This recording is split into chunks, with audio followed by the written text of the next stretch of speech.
My name is Helena de Bertodano. I'm a journalist specializing in interviews, and it is a great pleasure to be here this evening with Dr. Ha-Joon Chang, who is a professor of economics at the School of Oriental and African Studies in London, and before that spent 32 years teaching economics at Cambridge University. He's written many best-selling books on economics. I think you've sold about 2.5 million copies, and they've been translated into 45 different languages.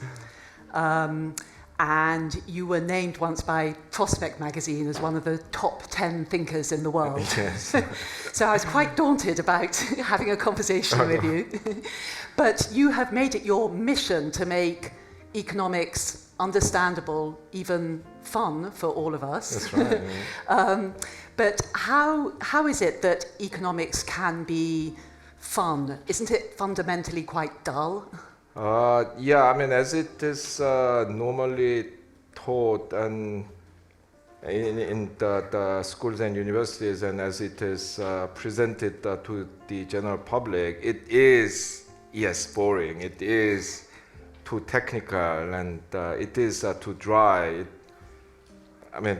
When you think it should be, it doesn't talk about what a good society is, how we should live, and so a lot of people say, economics is not for me, let the experts deal with it. But I think that is very wrong, because in a capitalist society, if you don't understand at least some economics, you don't know what you are voting for.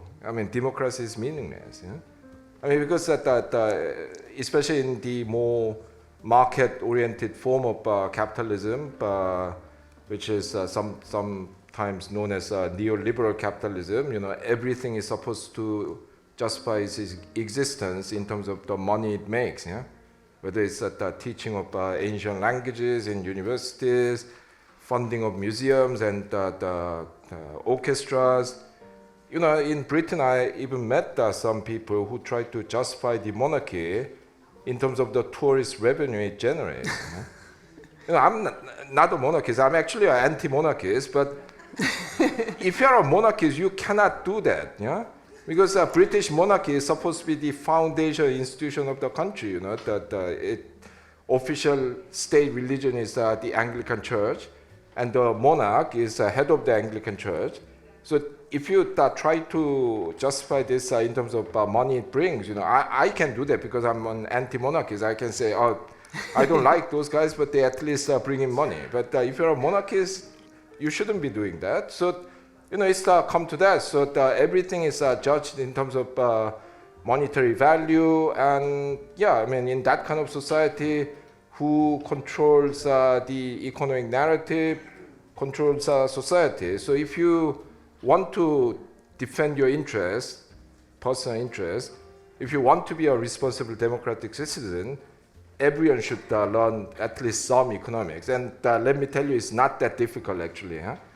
In my previous book, 23 Things They Don't Tell You About Capitalism, I stuck my neck out and said 95% of economics is common sense, made to look difficult with the use of jargons and mathematics and statistics. And even the remaining 5% can be, explained in its essence, if not in all its technicalities.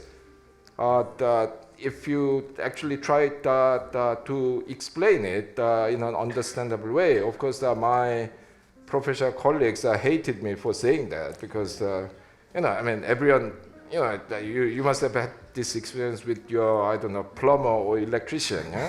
He'll come to you and say, this very difficult, you have to pay me a lot of money, So there is that professional interest, but more importantly, economics has become like Catholic theology in medieval Europe.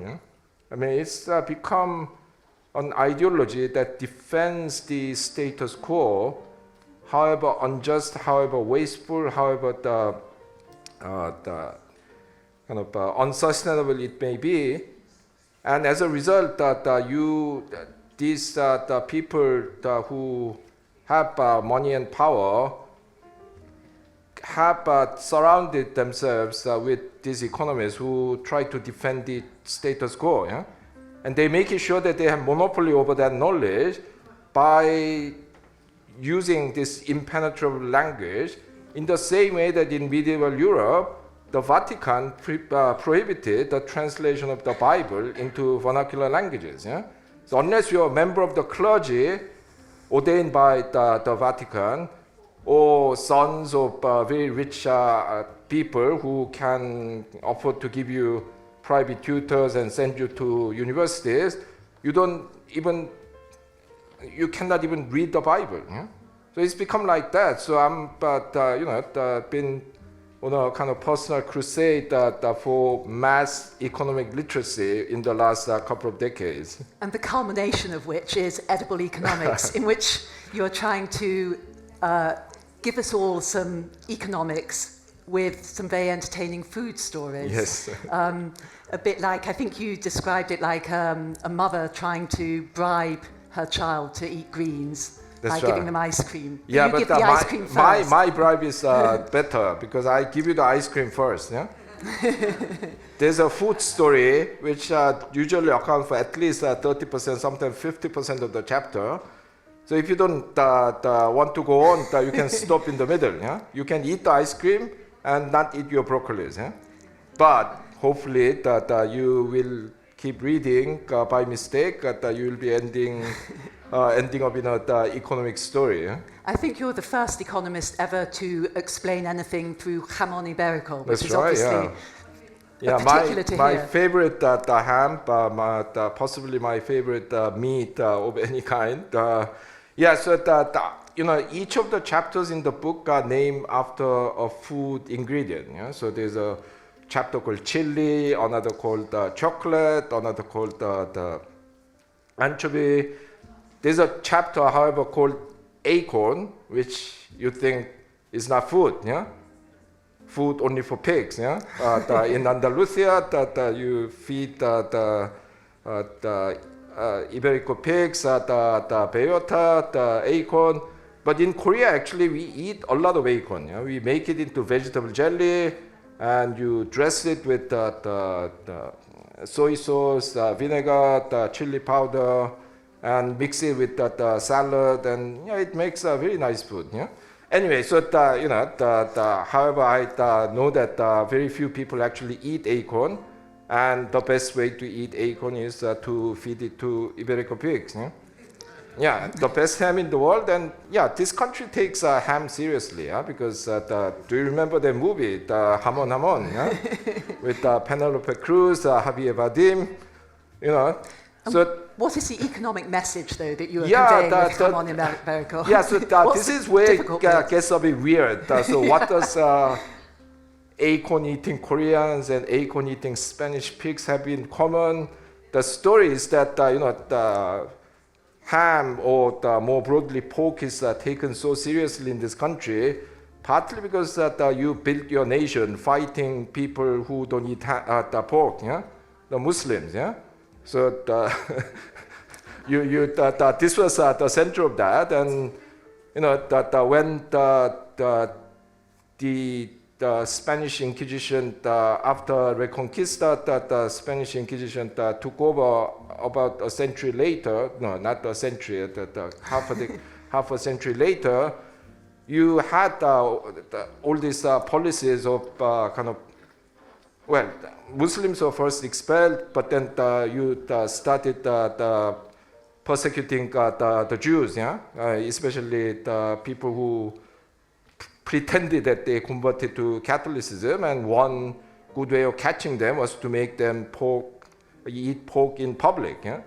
So, a lot of these Jews ran away, but very interestingly, a lot of them ran away to the Ottoman Empire, the then center of the Muslim world, because at the time, the Muslim world was the more open-minded, more tolerant than the Christian countries in Europe. Yeah?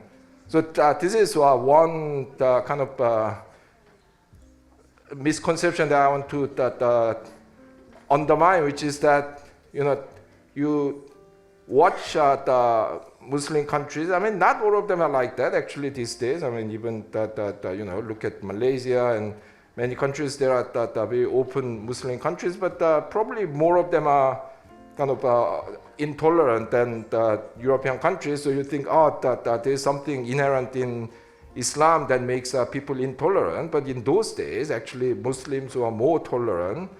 The Islamic world was the center of science and mathematics. I mean, a lot of scientific words that have Arabic origin. Yeah? Algebra, al being the definitive article in the Arabic language. Algorithm, the central concept of our time. So, it was a very different kind of world. I mean, that was very Muslim countries had trained judges centuries before the Christian countries, in which if you're a rich person, you could become a judge, without legal training. So, this shows that same culture has many different faces, and depending on how you develop your society, the faces can change. So the Muslim the world was much more open, more scientific than the Christian world, say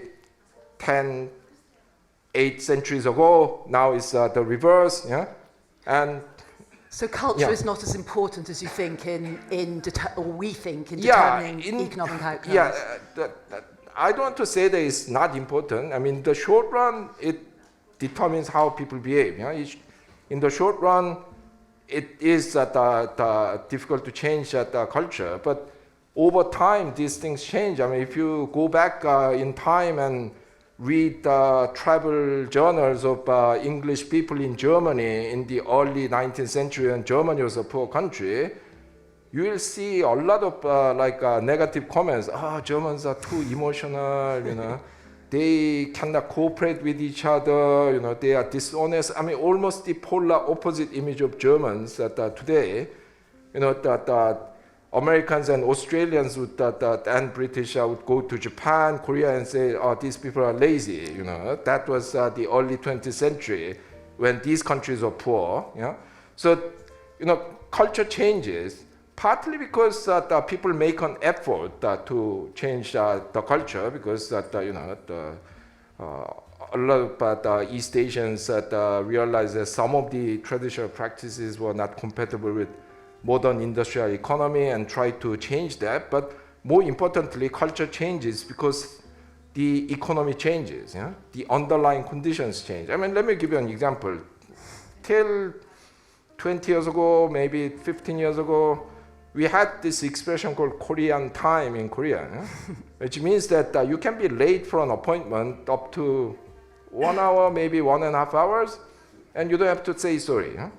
Because everyone does that.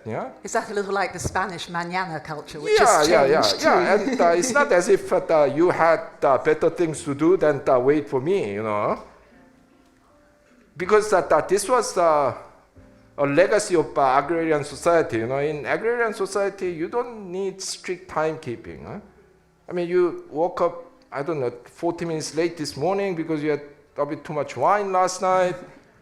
You go to your field 40 minutes later, you come back home 40 minutes later. It's not as if you're not working as hard. Whereas in industrial society, everyone has to be in the factory at 8:45 so that the production line can start at 9. This is why in capitalist societies, you inculcate timekeeping into children at school. If you are late for school, you get a tick. If you skip school, you get beaten, and so on. So, but today, the expression doesn't even exist, because the society has fundamentally changed. First of all, as the country became richer, time became more precious in relative terms, because the other things you can produce more and more and more, but time is fixed, 24 hours in a day. So everyone thinks that even 5 minutes is valuable.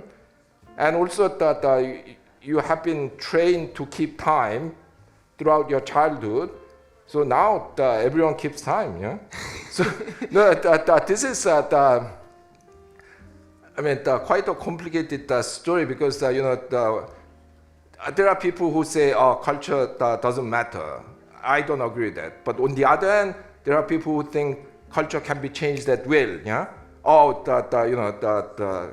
I don't know. In the many developing countries, there are these elite people who say, "Oh, our people are lazy. They don't keep time. They don't work hard. We need to re-educate them." Yeah, it doesn't work because condition of life doesn't make it possible to change your attitude and behavior. Yeah? So you need to think about these things. So when I read things like this, going back to East Asia, think about is how this cultural stereotyping can be also positive, but still misleading, because a lot of people say, "Oh, East Asian countries develop because they have this Confucian culture," which was named after this ancient Chinese political philosopher. He's China's kind of Aristotle, Plato, called Kongzi.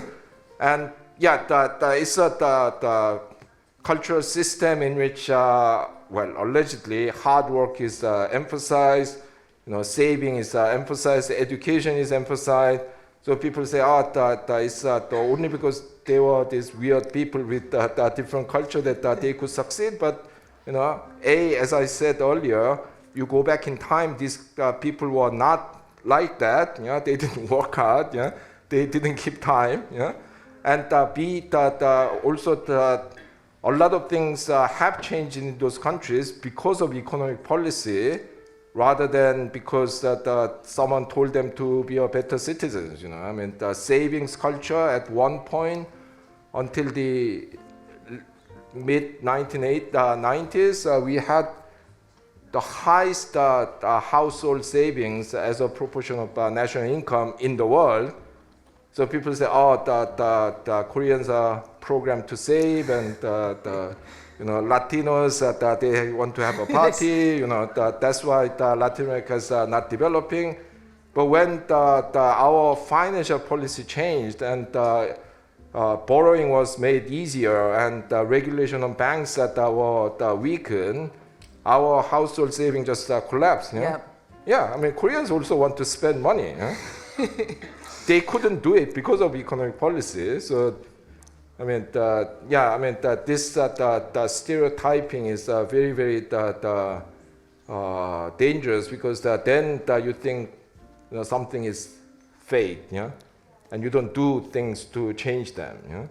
So, returning to food, as a British person, I should be insulted by your description of British food. When you first came to England, you found it inedible. Yes. Mustard was your weapon against British food. But you experienced quite a change over the years, or at least British food managed to incorporate other cultures. That's right. I first went to Britain in 1986 to study as a graduate student in the University of Cambridge. And before that, I never traveled abroad, because at the time, Korean government had basically a ban on foreign travel, except for officially recognized purposes, like studying in reputable foreign universities or working for a Korean company that does international business. Because the country was poor, they wanted to use every dollar earned with its export industries to buy machines and technologies to be used for economic development. So, I had very distorted idea of Britain, mainly formed by the Sherlock Holmes stories and Agatha Christie stories. So it was the first country you ever visited. Exactly. Yeah. And then when I came, I did hear that British food wasn't great, but when I arrived, I just couldn't believe it. It was not fit for human consumption. Everything was bland. Everything was boiled to death. And when I complained that you don't even have sauce, my British friends would say, oh, sauces are what the French use to hide bad vegetables and the old meat, you know. Our ingredients are so fresh that we don't need that. No, but you have to cook. You can't just give this meat and vegetable. And olive without oil any. you could only get in a pharmacy. Oh yeah, that no.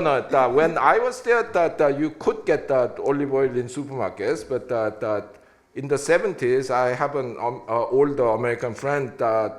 She was a exchange student in Oxford in the 1970s, and she said when she tried to get olive oil to make pasta, only olive oil she could get from the pharmacy. Apparently, it was used to kind of soften your earwax. Yeah.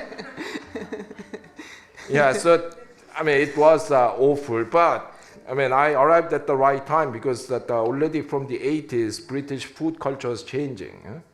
Because people started traveling and so on, and my theory is that somewhere in the mid-1990s, British people had this collective epiphany, that their food sucks. Yeah? No, but this is a great thing, because once you admit that your own food is not great, then you become very open-minded. Yeah? Anything tastes is fine. So now you go to big cities in Britain, especially London, you have like everything. Yeah? Whereas in France and Italy, they are less receptive to change. Exactly, yeah, they are very protective of their tradition, and yeah, you get I don't know. I mean, typically in one neighborhood, a couple of I don't know, kebab shops, maybe a bad Chinese restaurant, maybe a overpriced sushi place, but that's about it. Yeah, I mean, my daughter was in Sicily for a holiday for a week, and she said, after 5 days of Italian food, I wanted something else, but there's nothing else. Yeah? So, yeah, paradoxically, Britain originally having bad food actually made it a great place to eat. So you can get everything, and the British food itself has become much better. So, yeah, there is a happy ending there. Even garlic you use as an example of the extraordinary cultural differences between, well, in Korea, that's right, yeah. Koreans 7.5 kilos. The highest per capita consumption of garlic in the world, as far as I can tell. We consume 7.5 kilograms of garlic per year. Yeah? Compared to 200 grams in 200 France. grams in France, 600 grams in Italy. I think Spain should be higher, but I couldn't get the statistics for Spain. But I don't think that you consume even half of garlic we consume. Yeah. So I mean, some of my foreign friends tell me when I landed in your country, the whole place stank of garlic. Yeah. Well, it does. Yeah. I mean, we like it, but it really stinks of garlic. Yeah. But when I arrived in Britain, I was shocked because people thought eating garlic was kind of at least being passive-aggressive towards people around you. And at worst, it was kind of barbaric attack on civilization. I was told that the Queen does not allow garlic to be used,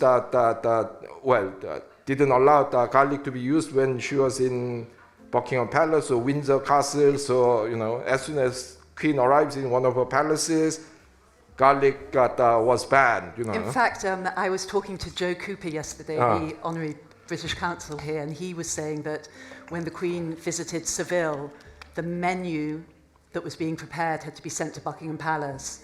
And it was all approved apart from gazpacho. And the chef made the gazpacho for her, but without garlic, and he called it decaffeinated gazpacho. Yeah, that's right. What's the point? Yeah, so there was huge resistance to foreign food in Britain. And I still remember my brother was spending a few months doing the research for his PhD. In England, he was then studying in Stanford in America. And he said that he went on a plane to go to Spain for a conference. And this was a time when the airlines still gave you food. Yeah? So he sat next to this old English couple, who were picking out peppers from their salad. And my brother was so curious that he had to ask them, why are you picking them up? Are you allergic to peppers? And they said, no, this is foreign food. Yeah? We cannot eat it. And my brother couldn't resist and asked them, but you are going to Spain, yeah? What are you going to eat there?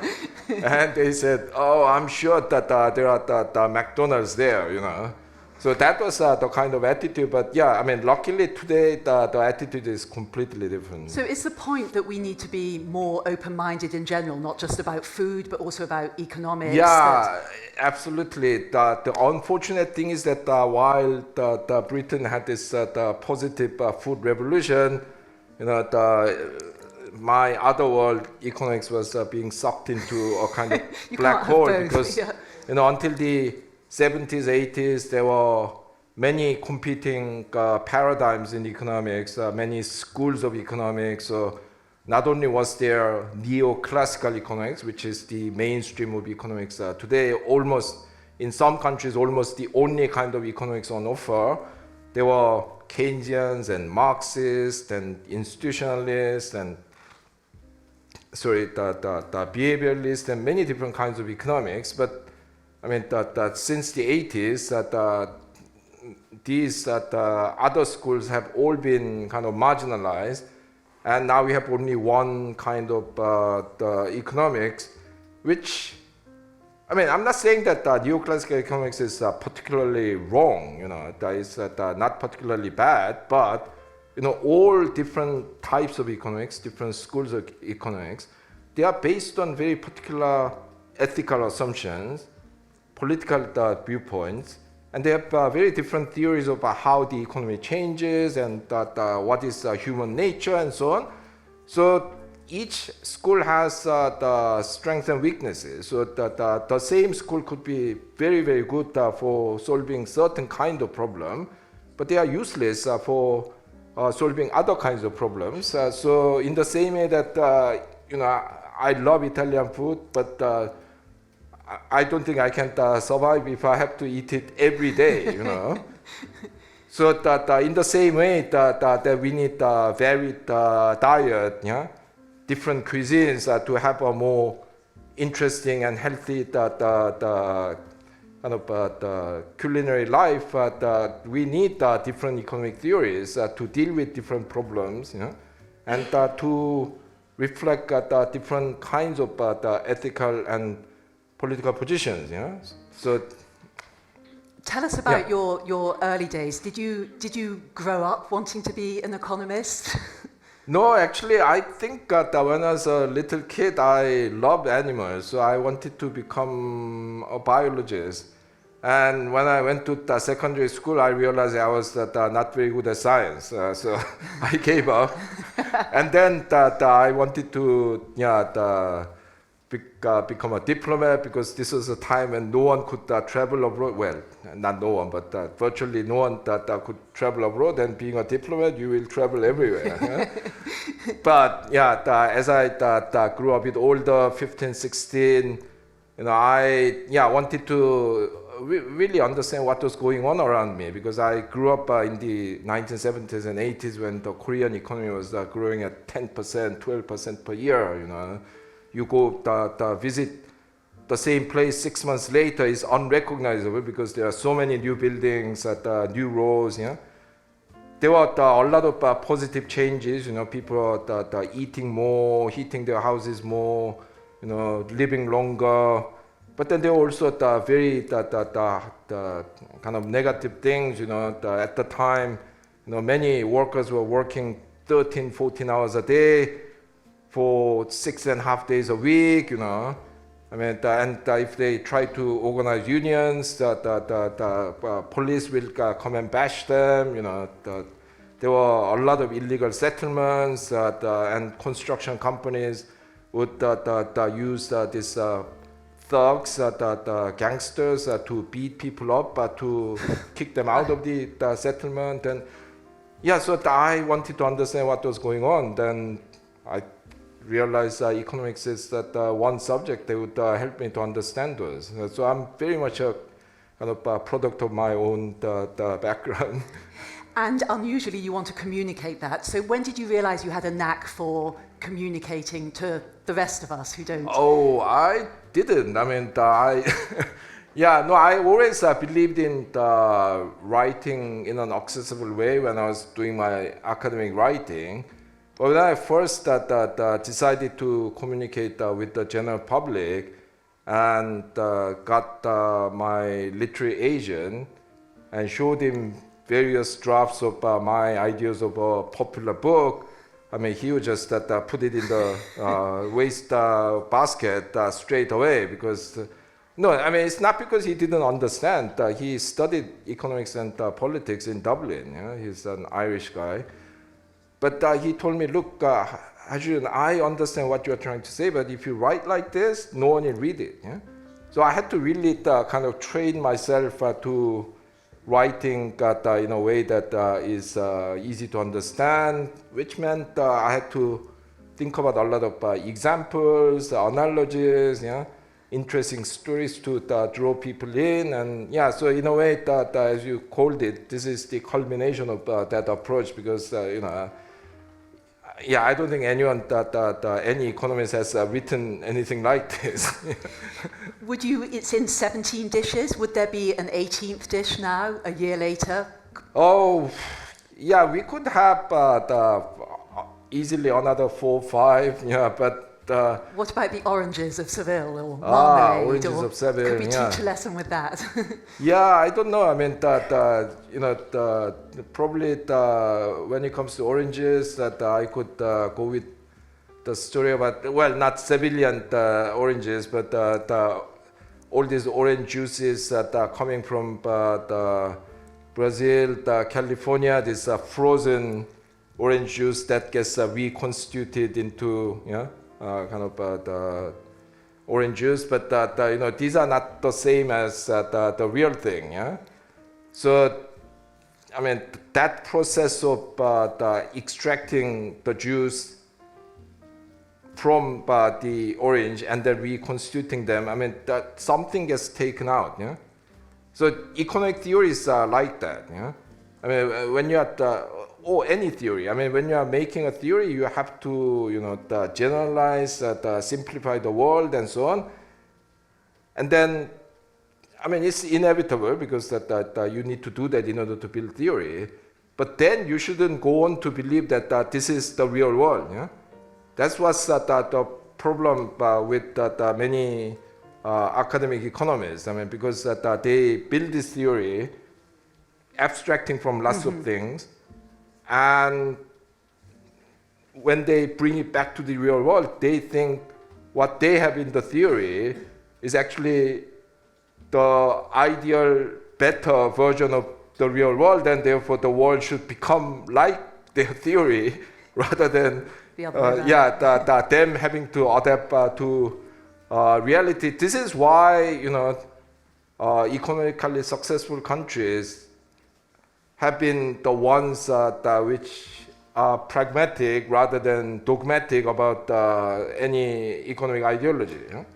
So, for example, Singapore, one of the most successful economies in the world. Yeah? When you hear about Singapore, you will only hear about this free trade policy and its welcoming attitude towards foreign investors, because these are things that mainstream economists, the International Monetary Fund, and the European Union that want to promote. Yeah? Singapore has those, but also 90% of the land in Singapore is owned by the government. 85% of housing is provided by the government, and staggering 22% of GDP is produced by state-owned enterprises, including the famous Singapore Airlines. Yeah? Yeah, so I challenge my students, look, give me one economic theory. It doesn't matter what it is, neoclassical, Keynesian, Marxist. Give me one economic theory that single-handedly can explain what Singapore has done. There's no such theory, because it's the combination of extreme free market economics and extreme socialist policies. Yeah? It worked for Singapore. I'm not saying that other countries should nationalize land or anything like that, but they made those choices based on very pragmatic assessment of what they have, what they want, and where they are placed in relation to its competitors. And that's the combination they have come up with. Yeah? I mean, Singapore is more extreme than other countries, but if you look at other successful countries, Korea, Germany, you see the same pattern. So, this is a proof that you need kind of pragmatic the pragmatism rather than this dogmatism that comes from this kind of tendency for economists to forget that their theory is based on simplified version of the reality to help them understand the world, rather than kind of this being somehow the ideal that real world should follow. Yeah. So that's probably the story of orange that I can think of. What I have done in this book is weird. Yeah, I mean, usually there's no relationship between the economic food story and the economic stories. Yeah? So I call it the Simpsons approach to writing. Yeah? I don't know how many of you have watched this American cartoon Simpsons. I stopped watching it about 10 years ago, but at least until 10 years ago, in every episode, in the beginning, there's some short clip, half a minute, maybe 1.5 minutes, some silly story involving usually Bart Simpson. Yeah? Sometimes that story is crucial for the main story. Yeah? Sometimes it's got nothing to do with the main story. So my books are a bit like that. Yeah? In some chapters, the main food, the initial food story is the key to the rest of the chapter. Sometimes it's just having fun. Yeah? So the foods quite kind of chose themselves from the lesson you could draw from them? It is even more complicated than that, because sometimes I have great economic story and I look for food story that can lead to that. Sometimes it's the other way around. Sometimes I'm thinking about what about anchovies? What about the chili? And then I somehow find an economic story that fits that. Yeah. So will there be a second volume then? Well, that will be the kind of easy solution the easy next step. But I don't want to be like one of those aging rock bands whose last 5 albums no one remembers. Huh? So I'll write one when I have another fresh idea. I could easily write edible economics too, but I don't think that's a great idea. I was surprised to hear that your favorite book was 100 Years of Solitude. The combination of magic realism and economics seems surprising. But you use it you say that it is an example of how macroeconomics affects developing countries. That's right. Yeah. No. The book is. It has so much in it, and I first read it when he got Garcia Marquez got the Nobel Prize in 1982, which is the year when I entered university, and I was trying to be sophisticated and picked up the book because it's a Nobel Prize winning book. And the translation was awful. I don't think that there were many people speaking good Spanish in Korea at the time. And this book came out like 3 days after the Nobel Prize, almost. So they must have split the book into 15 and got it translated by 15 different people, because, that 3 days was an exaggeration, but like 1 or 2 weeks after the prize was announced, the book was in the bookshops. Yeah? And you bring it into the chapter about bananas. I couldn't make a head or tail of it, but it somehow stuck to my mind. And when I got to England, I decided to read it in English. I'm very sorry that I still don't speak Spanish well enough to read anything decent. yeah. So I read it in English, and yeah, I mean, the story gripped me first because of its magic realism, and then a few years later I read it again, and then I realized that there's so much about the economic history, development of capitalism in Latin America, and then I read it once again a few years later, and there's something else. But yes, as an economist, I mean, there are basically the story, that spans a long period of Colombian history, and it also shows how Latin America was affected by changes in the global economy. So in the beginning, it's a very simple economy, they just raise cattle, till the land, and then there will be this band of gypsies that come with, the imported scientific instruments and so on. But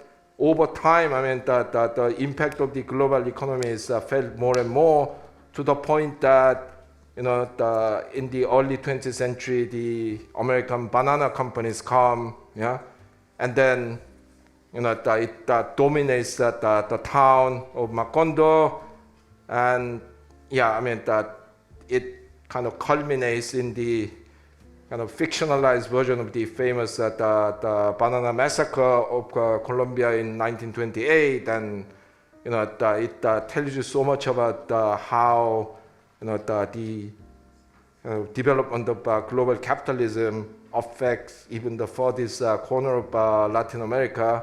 But that's only me reading it from economist point of view. I mean, the book, as you all know, I mean, is much more than that, and I must have read it like 10 times. I read it again and again every few years.